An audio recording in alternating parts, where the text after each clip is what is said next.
All right, so we're diving into some pretty heavy stuff today, something I know a lot of you have been following closely. Yeah, it's definitely been a tough one to process, even from just reading the news reports. We're talking about the 4 deaths on Carry the Kettle in the Nakoda Nation earlier this month. Hmm.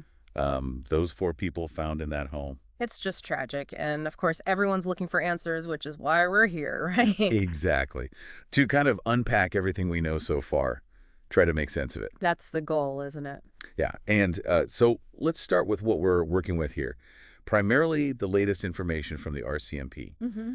because as much as we want to speculate, Yeah. that's really all we can rely on for now, you know? It is. I mean, I guess it's tempting to get caught up in all the what ifs, but gotta stick to the facts. Exactly. And the first fact, and I think this is the most important, is that this involves real people. This isn't just a news story. Yeah. We're talking about Tracy Hodamani, she was 34, Terry Jack, 51, Sheldon Cuozant's 44, and Shauna Faye, 47 years old. All gone. Just like that. It's hard to even fathom. I mean, that's 4 lives cut short. 4 families now dealing with this immense loss. And a whole community left to grieve. Exactly. And that's why, to me, it's so important that we keep that human element at the forefront of this whole thing. Yeah, I agree. Like, we can talk about the investigation and charges and all that, but at the end of the day, it's about those 4 people. Absolutely. Okay, so let's get into the investigation itself, because there have been some developments. The RCMP has made arrests. Ah, so that's a big step. It is. 2 people are in custody. Yeah. We have 18-year-old Darrius Racette. He was arrested in Yorkton. Yorkton, so not on the nation itself. Nope. And then a youth, who, of course, can't be named, was arrested on Carry the Kettle. Okay, so 2 different locations, huh? Yeah, which, even at this early stage, kind of tells you something, right? It does, right? Like, it makes you wonder, were they working together? Was it planned? Exactly. And it gives you a sense of the scope of the investigation, too, you know? Yeah. RCMP had to track these individuals down. Yeah, gather evidence potentially from multiple locations. It's not just a simple show up at the scene type of thing. Right. And then there are the charges. Racette is facing 4 counts of first-degree murder. Wow, so that's pretty serious stuff. Extremely. First degree implies premeditation, Mm, planning. And while we don't know the specifics of the charges against the youth yet, right. it's safe to assume they're pretty serious as well. Yeah, I mean, being involved in something like this at all, it's not good. Not at all. And then you have the RCMP's statement that the home was targeted. Oh, that's big. Right. Because that takes it from just a random act of violence to something, potentially planned with a motive. Yeah, it changes the whole picture, doesn't it? It really does. And that, of course, leads to the next big question. What is the motive? Exactly. What was the relationship between the accused and the victims? Were they connected somehow? Was it personal? Was it something else entirely? We just don't have those answers yet. We just don't. And honestly, it may be a while before we do, which I know is frustrating, but It's understandable there, right? Like, these investigations, they take time. yeah, and especially with something like this, such serious charges. Mm-hmm.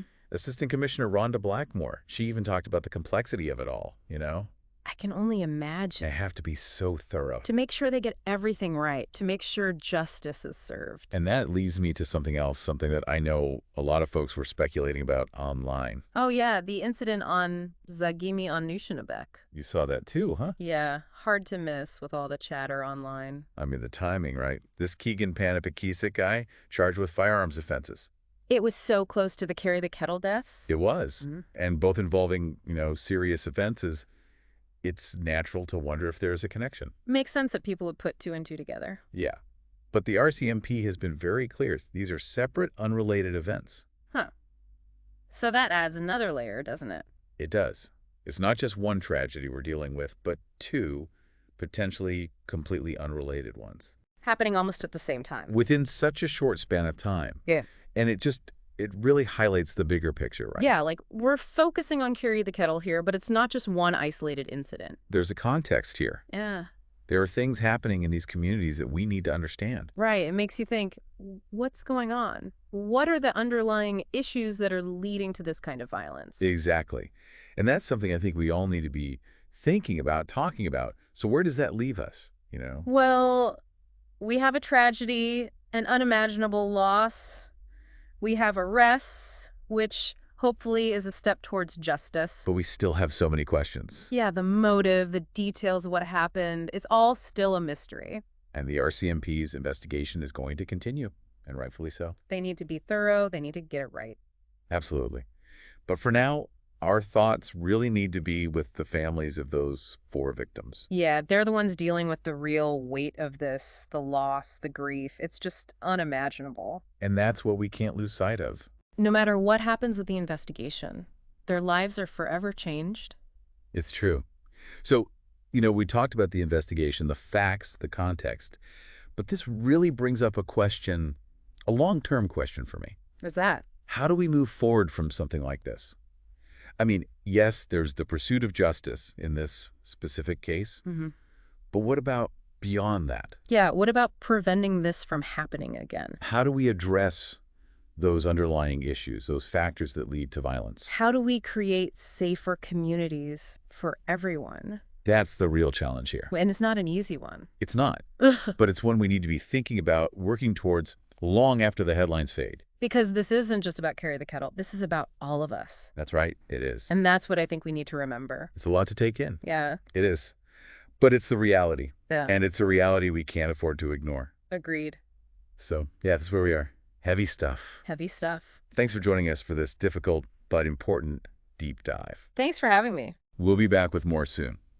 Until then, stay informed, stay engaged, and most importantly, take care. Take care.